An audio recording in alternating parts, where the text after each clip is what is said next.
В августе 2018 мы отправились в автопутешествие по Франции, провинциям Британии, Нормандия. В следующие 20 минут вы увидите самые крутые и интересные места северо-запада Франции. Не стесняйтесь лайкнуть и подписаться, если видео вам понравится. Зрительская поддержка сильно мотивирует продолжать снимать и монтировать. Мы самостоятельно составили маршрут на 8 дней, взяли машину и отправились в путь. Нашей первоочередной задачей было до конца дня добраться на свадьбу друзей до замка Вантрене в 350 километрах от Парижа. Первой остановкой на пути стал Шартр с его готическим собором 13 века, издалека заметный над полями.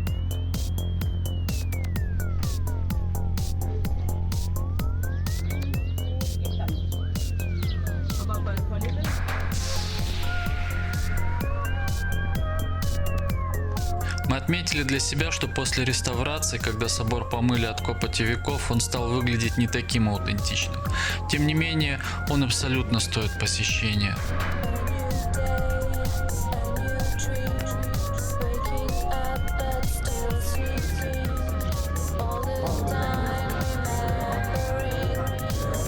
Уже в Шартре мы почувствовали дух провинциальной Франции, сильно отличающийся от того вайба, который царит в Париже.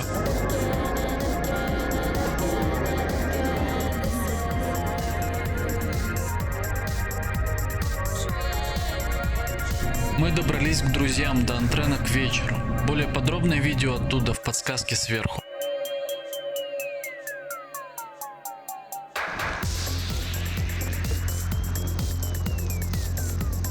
На следующий день мы добрались до Ренна, столицы Британии, и посвятили остаток дня прогулке по старому центру с его фахверковыми домами. И где как не здесь можно поесть сытные бретонские соленые блины кхэп с их разнообразными начинками.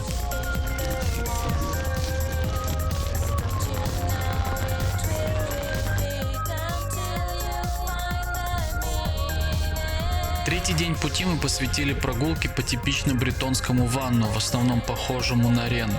Вообще Британь очень самобытная провинция со своим языком, который знают, впрочем, весьма немногие из местных, и даже своим собственным сепаратистским движением. Бретонцев видно по именам, а также можно отличить бретонские топонимы по их характерному звучанию. Все потому, что бретонцы на самом деле это один из немногих сохранившихся кельтских народов Европы. Также, по моему опыту, из всех французов бретонцы самые дружелюбные и приятные в общении люди. От Ванна мы выдвинулись к заливу Морбиан с его более чем 250 небольшими островками, между которыми ходят лодки.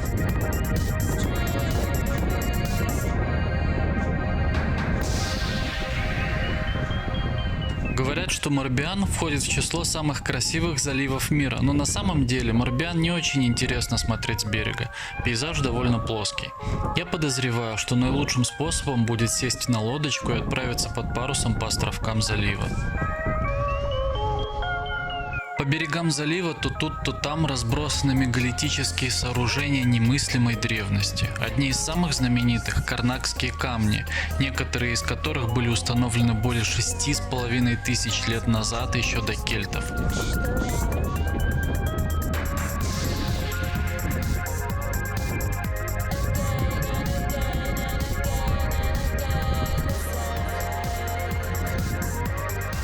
В заливе Морбиан производится 10% французских устриц, не говоря уже о других видах морских гадов, так что не упустите возможность попробовать местный сифуд. Французская кухня, угадайте, как это есть. Это лангустин? Нет, это устричка. Нет, это креветочка. Честно скажу, я понятия не имею, как это есть. Едят клешни или нет, как думаешь? Это выглядит как то, с чем я бы скорее подружилась, чем съела бы. Мы сегодня живем в юрте. Сначала пожрали в пафосном рестике, теперь живем в юрте. За 110 евро, между прочим.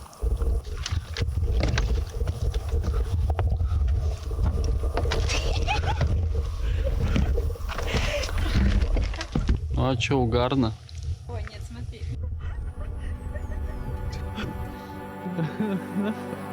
Вечером третьего дня пути мы остановились в кемпинге со странными номерами. Тут и монгольская юрта, и цыганская кибитка, и дом на дереве.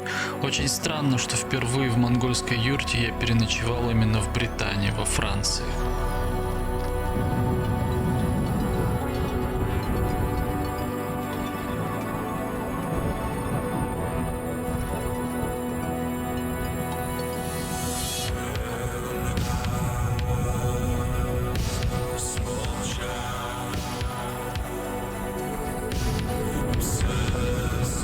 На четвертый день стало понятно, что до всех запланированных мест нам доехать за 8 дней не удастся, и что мы совершили обычную для планирования самостоятельных путешествий ошибку.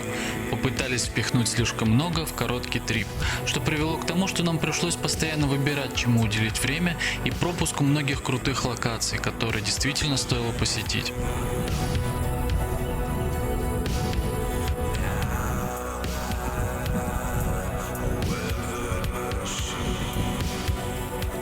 Мы хотели посмотреть несколько живописных скалистых мысов, выдающихся в океан, но в итоге из-за нехватки времени почти случайно выбрали только один – мыс Пенгир на полуострове Кразон. Мы заехали в городок Камаре-сюр-Мер на полуострове, где поели вкуснейших и дешевых устриц в одном из ресторанов на набережной, а также прогулялись по кладбищу кораблей по дороге к местному морскому музею.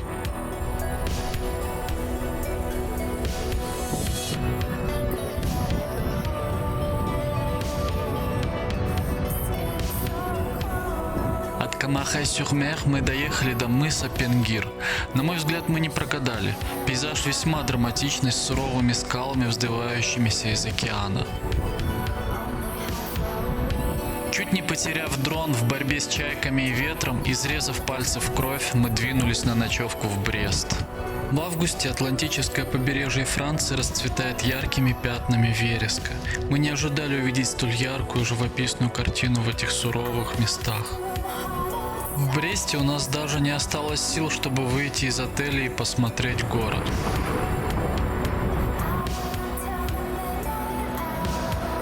Пятый день путешествия мы посвятили берегу розового гранита. Правда, сначала мы заехали в Марлей, с которым у меня были связаны ностальгические воспоминания о фестивале электронной музыки Панорама, собирающем ежегодно самых интересных французских музыкантов.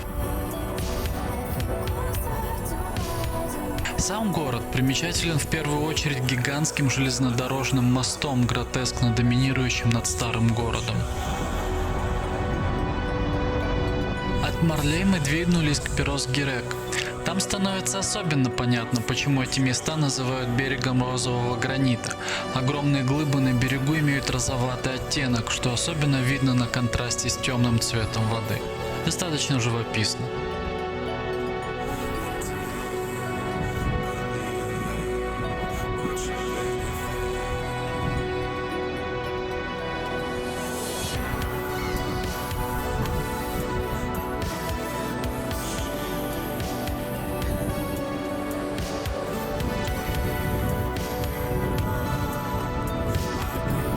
Еще одним аспектом, который мы не приняли во внимание, заключался в том, что мы в основном ехали не по автобанам и платным дорогам с допустимой скоростью 120 км в час, а по узким дорогам с ограничением 60, а то и 40 км в час через все маленькие живописные деревушки.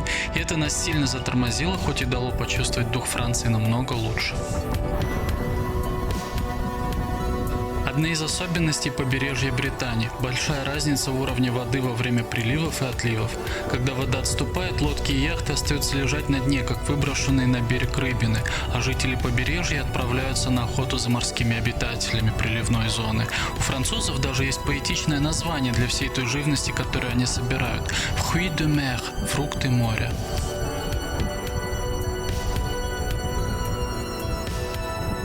Мы находимся возле знаменитой достопримечательности. Дом между скалами.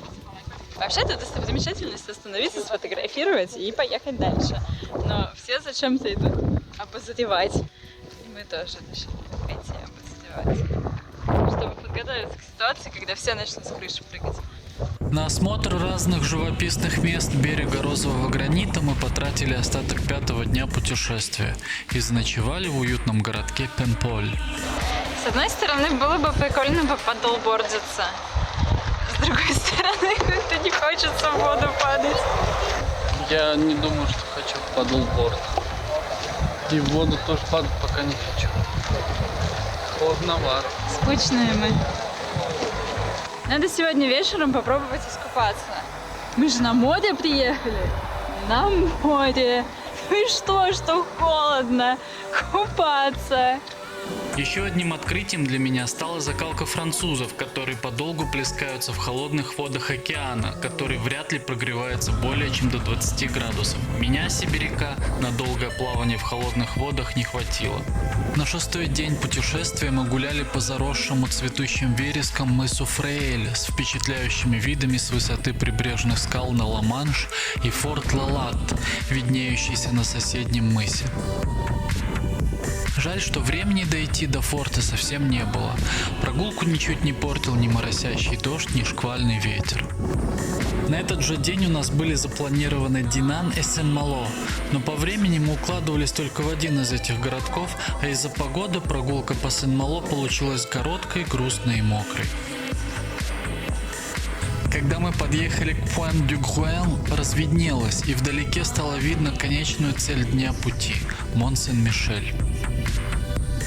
К Мон-Сен-Мишель мы подъехали уже в сумерках, голодные, нервные и вымотанные. Мы оставили машину на парковке и на шаттле двинулись к крепости. Многие туристы, посещающие одну из самых знаменитых достопримечательностей Франции за пределами Парижа, останавливаются на ночь в гостиницах в соседних деревнях. Мы же еще на этапе планирования решили переночевать внутри крепостных стен Мон-Сен-Мишеля. Это, конечно, стоит достаточно дорого, но зато завтрак сервируют в ресторане с мишленовской звездой, да и на прогулку по крепости с утра можно выйти еще до того, как количество туристов станет невыносимым.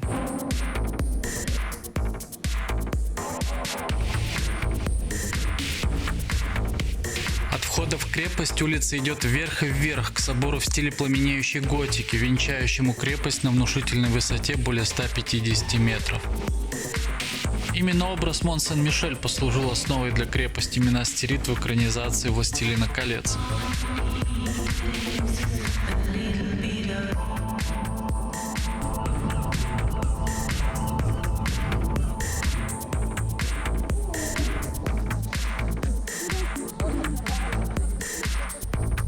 Ранее во время приливов остров оказывался отрезан от суши, теперь к нему ведет насыпь и мост. И несмотря на музейный вид, в Мон-Сен-Мишель до сих пор постоянно живут порядка 30 человек.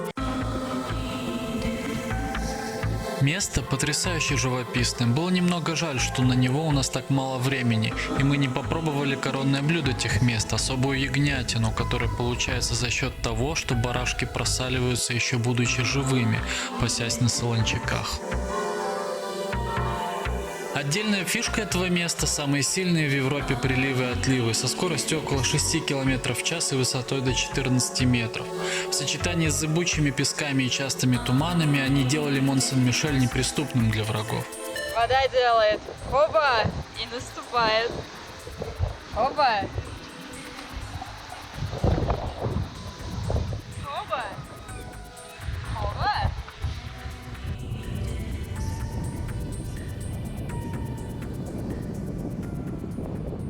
Остаток 7-го дня поездки был посвящен курортным городам Нормандии. Мы заехали в Девиль, излюбленное место всяких кинозвезд, и остановились в Анфлёре, послужившем вдохновением для французских импрессионистов.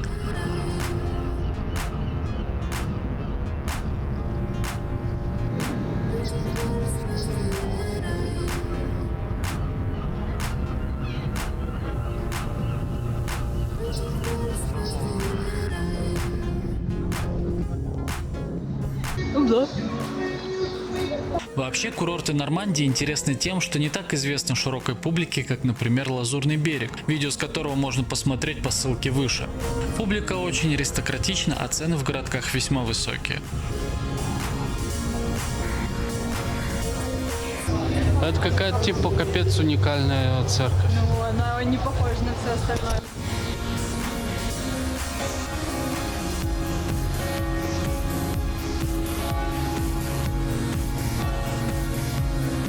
Также забавно, что Нормандия, хоть и находится севернее, чем Британь, все же кажется более теплой. Да и вода в Ла-Манше теплее, чем в Атлантике. Можно отлично купаться.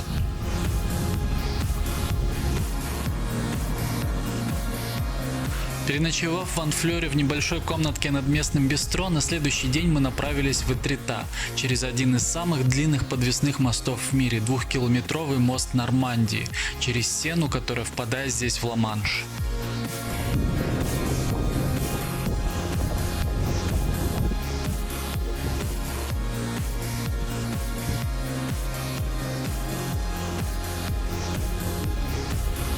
Известняковые арки Этрита обязательны к посещению, если вы добрались до Нормандии. Их много раз писали художники, и понятно почему. Зрелище захватывает дух. Стоит прогуляться по пещерам внизу арок, главное успеть до стремительного прилива, а затем залезть наверх и пройтись по тропинкам на головокружительной высоте.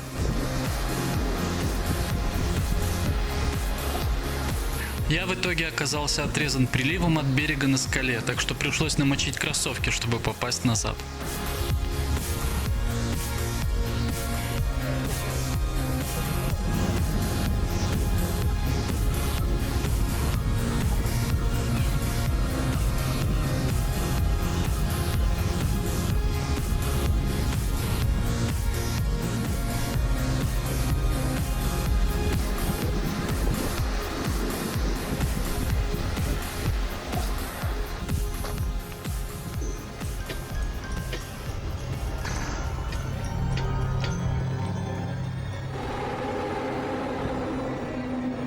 От арок мы поднялись к садам Этрита, сюрреалистическому пространству, в котором можно почувствовать себя как будто попавшим в страну чудес или странный сон. Сады открылись для посещения в 2017 году и по праву признаны одним из лучших произведений ландшафтного дизайна в мире.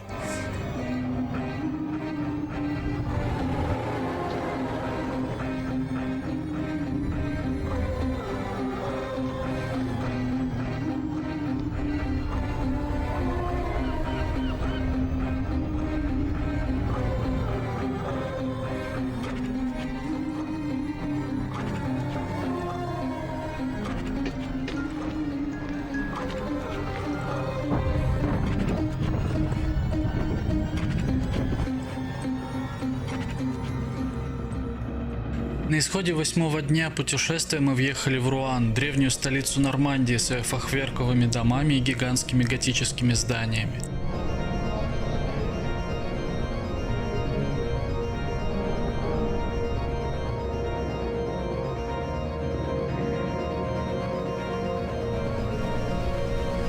Вечером нам повезло попасть на проекционное шоу у самого главного собора города.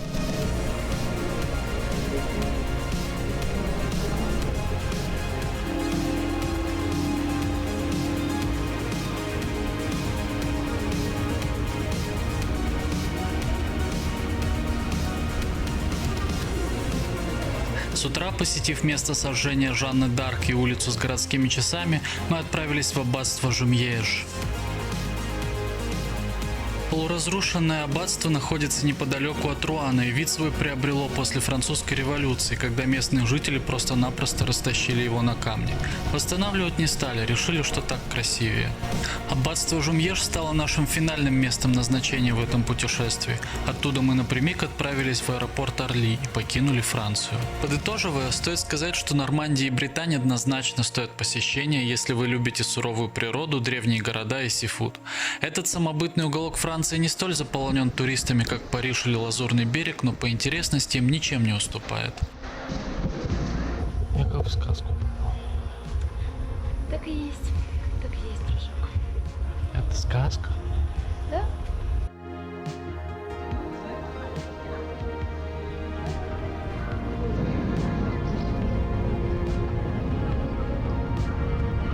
Напишите в комментариях, что в видео для вас было самым интересным. Также, если вы были в тех местах, поделитесь своим опытом ниже. Надеюсь, вам понравилось это путешествие. Если да, то не забывайте лайкнуть и подписаться, чтобы увидеть новые видео.